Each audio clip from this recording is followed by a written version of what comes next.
আমার ছেলে চাকরি করে, লক্ষ টাকা মাইনে। তার মতো 10 গাঁয়ে আর কারো ছেলে নাই যে।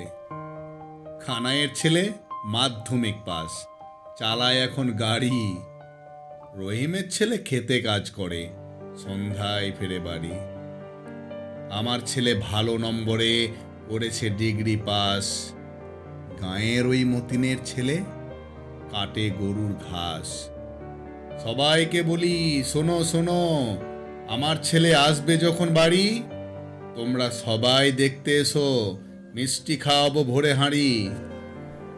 6 মাস পর আমি এখন বৃদ্ধাশ্রমে। রেখে গেছে আমার সেই ছেলে।